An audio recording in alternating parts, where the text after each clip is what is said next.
Today's class we are learning about array of objects. An array having class type elements is known as array of objects. An array of objects is declared after definition and it has been defined in the same way as any other array. We have studied about array in our previous classes. That is, array is a collection of elements of same data type and same name. In this case, we have the data type of class type.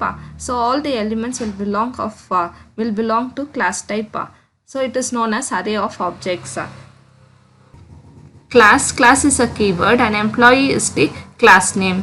Inside the class you have got private and public. Those are the access specifiers, and char name 10 and int age are the data members. Public under public you have got two functions, that is void read data and void display. They are known as member functions.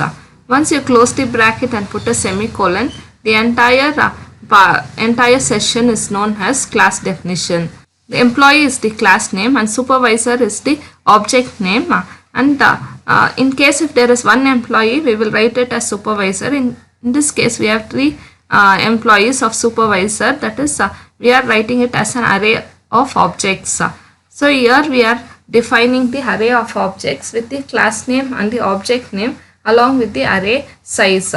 Again you have got employee and sales executive. There you have got 5 sales executive. So it is an array of objects. So 5 executives data can be entered. Again employee is the class name and team leader is the object name. And here you can enter 10 team leaders details. In order to recap what we have done in this chapter, Class is a way of grouping objects of similar characteristics. That is, a class can hold both data members and member functions. Object is an instance of class. Class definition is a process of naming a class and data variables and interface operations of the class. So you are defining the class with the name along with the data variables. Data variables are the member data, and interface operations of the class are the member functions of the class. And the variables declared inside the class are known as data members, and the function declared inside the class are known as member functions. And let us see the syntax of the class. That is, class is a keyword. User defined name is a name that has been defined by the user. Inside the class you have 3 access specifiers, that is private, public and protected. Under each of these access specifier you have data member and member function.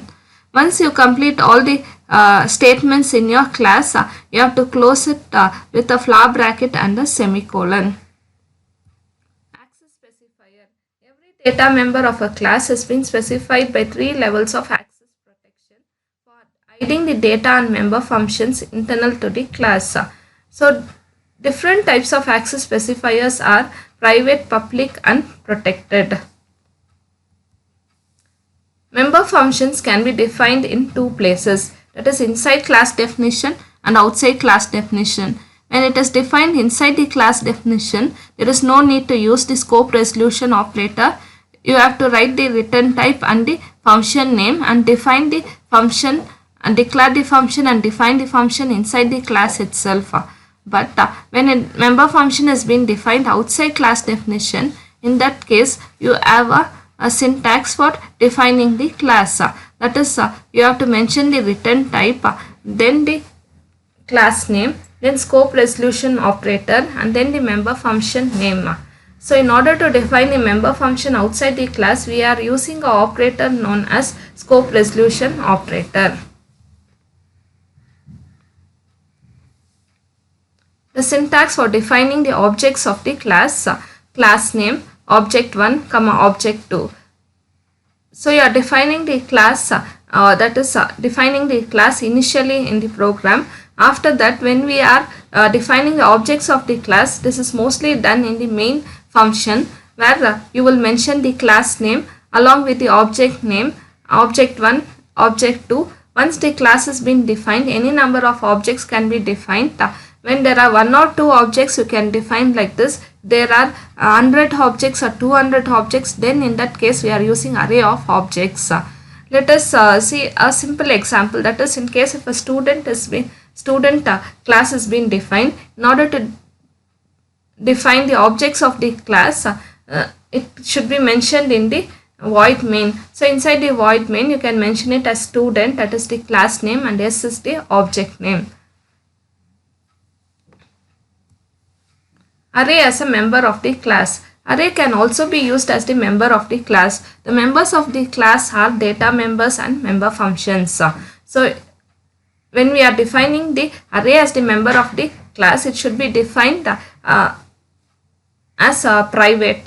So class frequency is the class name. Inside the class name you have private, where int a of 10. A of 10 is the array that has been defined as the member of the class. A is the array name and 10 is the size of the array. It is a single dimensional array.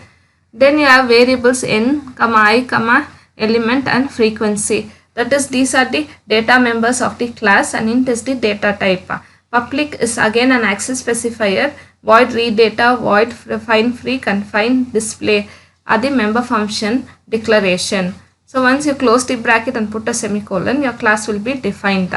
So here we are defining the member of the class as array, that is A of 10. A of 10 is array that has been defined as the member of the class.